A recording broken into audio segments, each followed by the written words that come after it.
Welcome to our spaceship. We've got the insulation installed, so now it's time to cut and fit the plywood subfloor.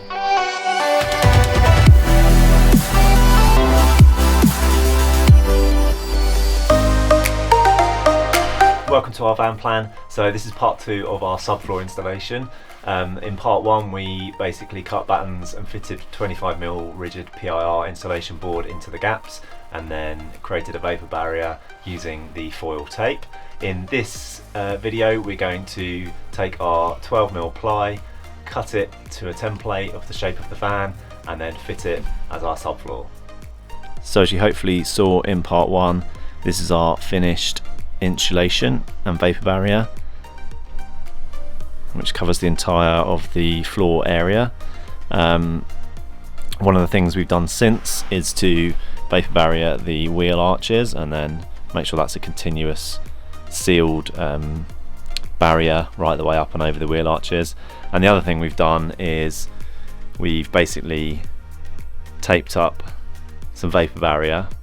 We've not done the wall battening yet, but we also needed to ensure that we had a continuous vapor barrier from the floor all the way up the sides of the van.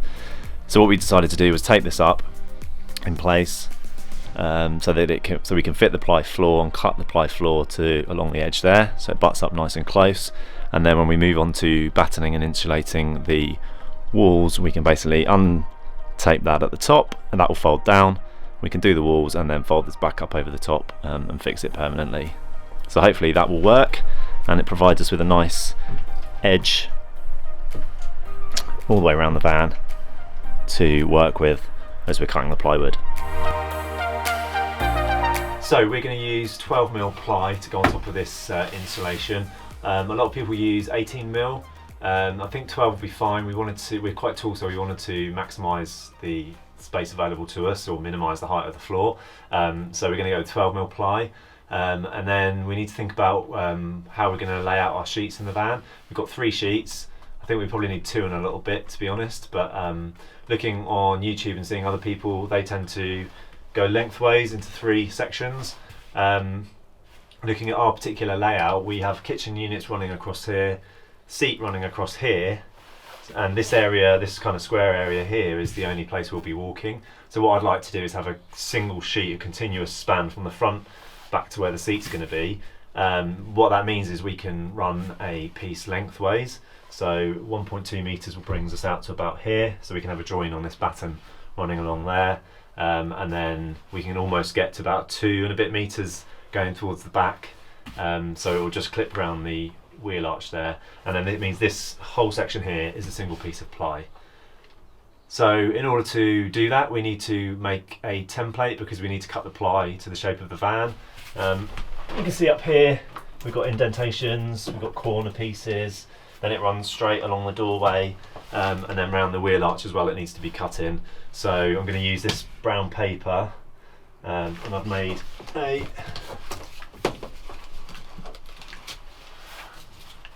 little guide there to then trace out the shapes of the curves and the cuts onto the paper, and then we can transfer that onto the wood before we actually do the cutting. Okay, so what I need to do is trace the outline of this shape here onto the paper, and then I can apply that onto the plywood. I'm assuming that that's straight running along there. We'll have a bit of a play in it, so that should be okay. Now I've created this scribe that's pretty basic and rubbish, just a bit of paper with a hole punched for the Sharpie, but what it means is I should be able to start at that corner there.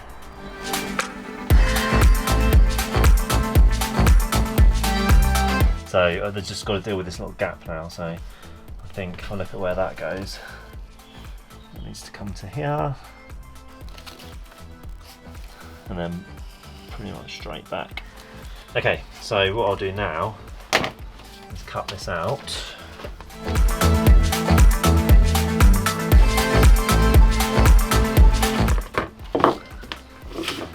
Okay, so theory, that should fit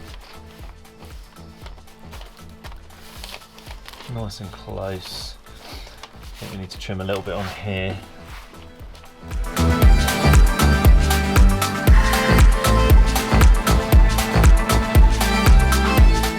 yeah, I'm happy with that. So that gives a little bit of breathing room, but we're good for the shape of that corner now.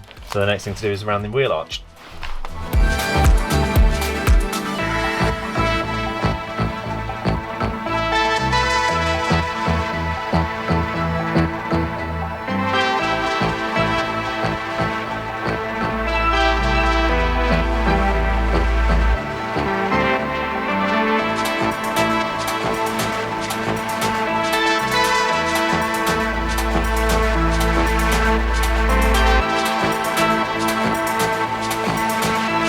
So that's the first cut done, which is at the front of the van. So the next thing is to measure down here. This will be where the door is, and then we'll put our wheel arch cut out a little bit further down.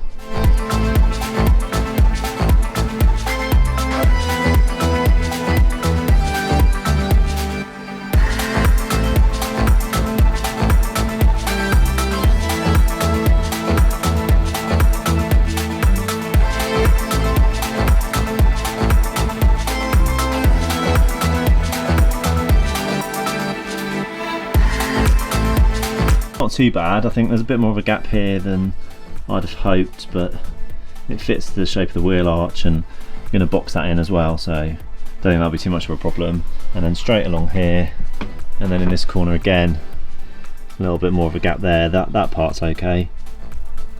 So I think we just need to cut a little bit more clearance around here, so we've got a bit of room and we can push it that way a little bit, and fit it in a little bit tighter at the front.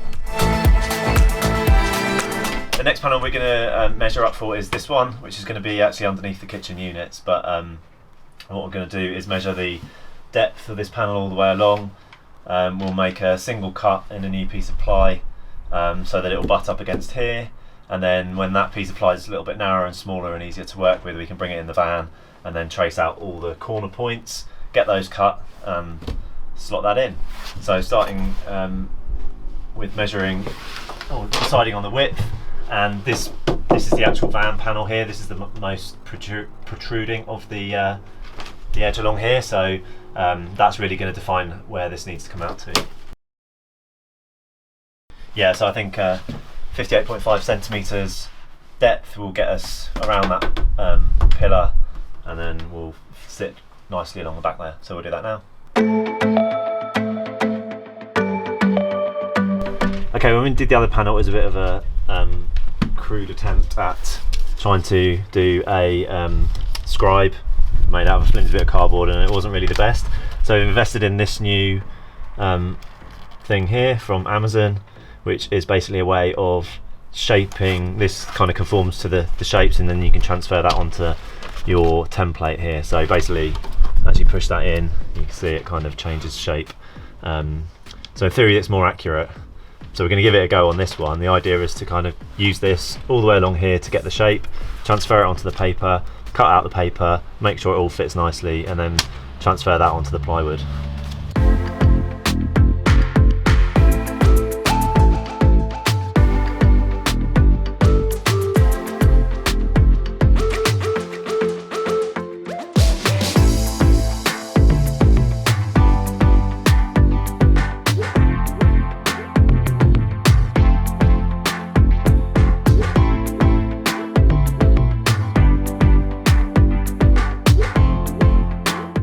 Okay, so with a bit of tweaking, particularly in this corner, I think that's exactly what we need. So we can apply this template to the wood and then cut it out with a jigsaw.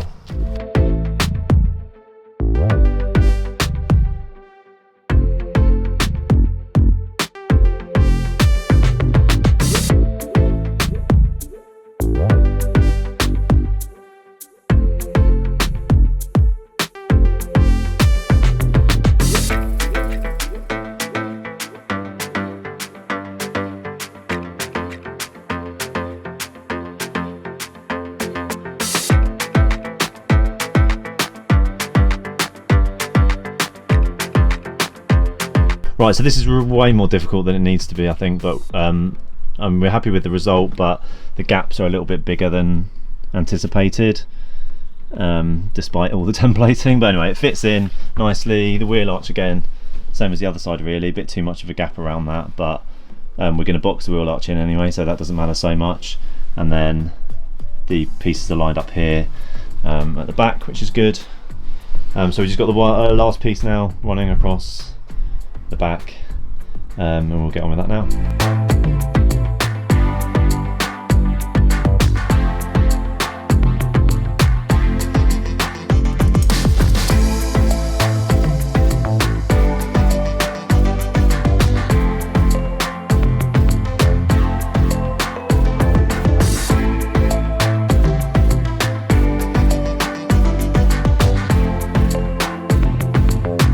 So we just finished cutting the final piece, which runs across the back here. Pretty pleased with that, fairly decent fit in the corner there, around the wheel arches. And then we'll edge down the front here with some nice edging once we've got the proper flooring down. So that's our floor, in place, dry fit. Very happy with it. So next step is to decide whether we want to do biscuit joints on it. I think we will, because some of the areas, like particularly here at the back, it's not quite level, so if we biscuit joint particularly around this area, it'll just give it additional strength. Although this is all going to be underneath, every single area where there's a joint is going to be underneath either the kitchen down this side, the seat across here, or obviously the bed is going to be over the top of this back part here. So not too worried about it, but we might as well give it a go. I think practice our DIY with a different skill. One of the many reasons for doing this project was to learn some new DIY skills. So we're going to try some things that maybe we don't really need to be doing, but we just want to learn something new. And one of those things is biscuit jointing. So we've got 3 pieces of ply which are going to make up the subfloor. When they're in place and butted up against each other, we'll be screwing along the battens so they're held securely in place. But one of the things you can do is use these jointing biscuits, which look like that. These work by cutting a groove into the side of the ply using a router, and then you slot the biscuit into place with some wood glue so it expands and fills the gap.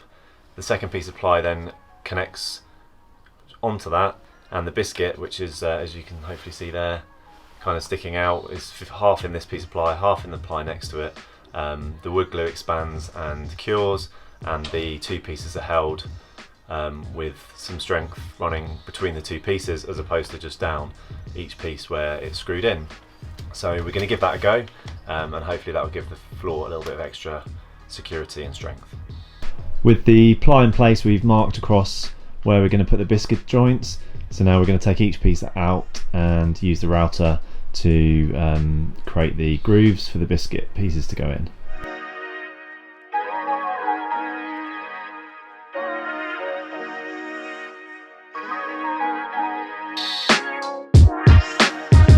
We've got all our plywood cut and we've done our biscuit joints, so it's all ready to be fitted back in the van and screwed into place permanently.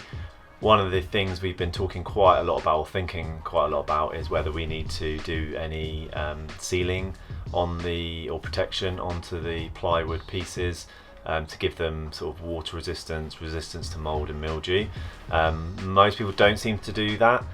For us, I think, you know, again, it's a belt and braces approach. It's really just going to cost us a bit of money for the paint and time, but we feel like with the floor, particularly with spills and you know, potential issues with damp and things like that, we are going to do it, and it just adds that extra protection for us. So we are going to use this Zinsser Bullseye 123 primer, sealer and stain killer. It's 2 coats, dries within 30-45 minutes, and you can do the second coat after an hour. So we're going to do that now, 2 coats on all the ply, and then we're ready to fit them into the van.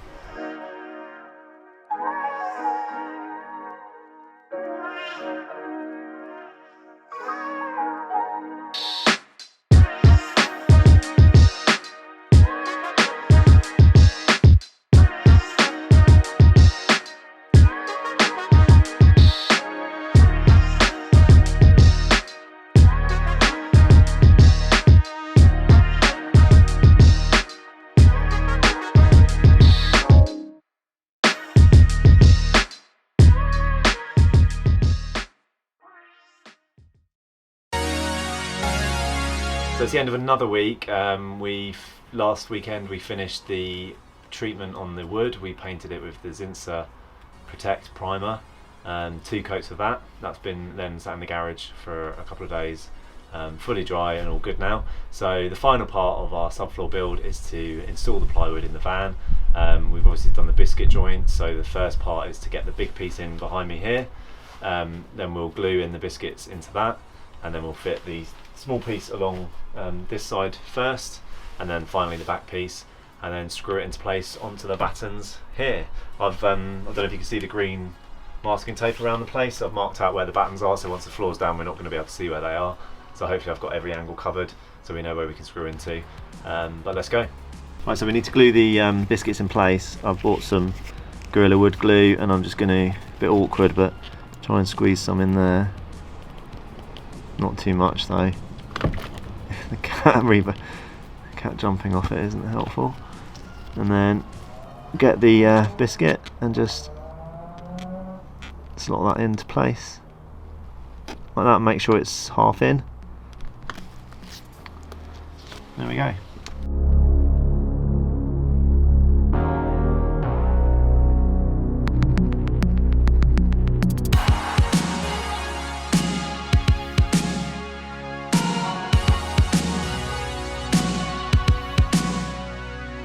This is the piece that's going to go in along here.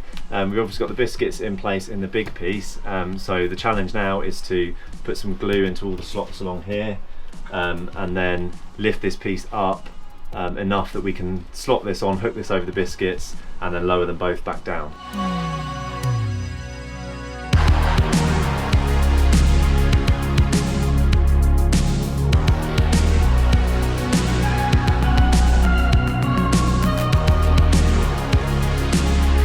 Right, well that was a bit more straightforward than I thought it would be actually.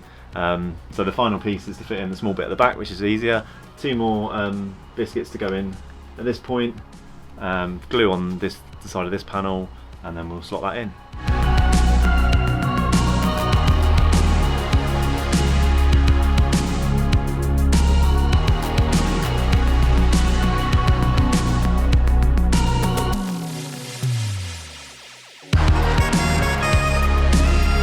So the final stage of getting this floor fixed is to use these self-countersink screws to fit around into the battens below. We've found that actually they don't self-countersink as well as we'd hoped, so we're going to use a drill bit just to make a bit more space at the top for them to go in below the surface, and then screw them in with our power screwdriver here. So let's go with that. We've marked the battens on the wall with the tape so we know where they run to underneath. So just make a little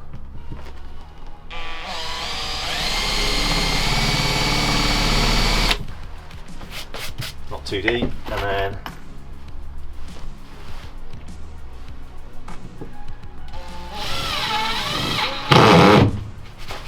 there we go. And we're going to do that all around the edges and then along the joins to give it extra strength.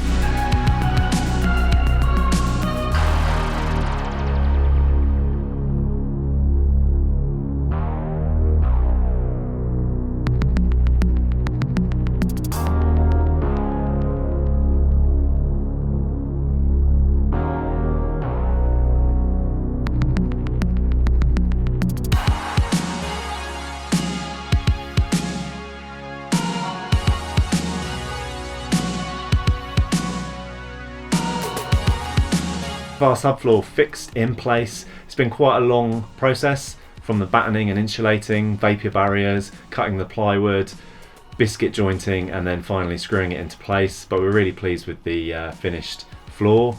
I think the edges are okay, maybe not quite as tight as we wanted them to be, but I think that's fine. Most of them are not going to be visible at all because they'll be behind units or under the bed. The main area where we're going to be walking is a single sheet of ply, and that feels really sturdy, and all the joints are butting up nice and close, and it's all looking super level. So really pleased with what we've done here. Ready for the next step in this van conversion. If you found this video useful, please consider subscribing to our channel and hitting the notification and the like button if possible. That would be fantastic. Keep up to date with everything that we're doing. You can also head over to Instagram @ourvanplan to follow us over there, and we'll see you in the next video.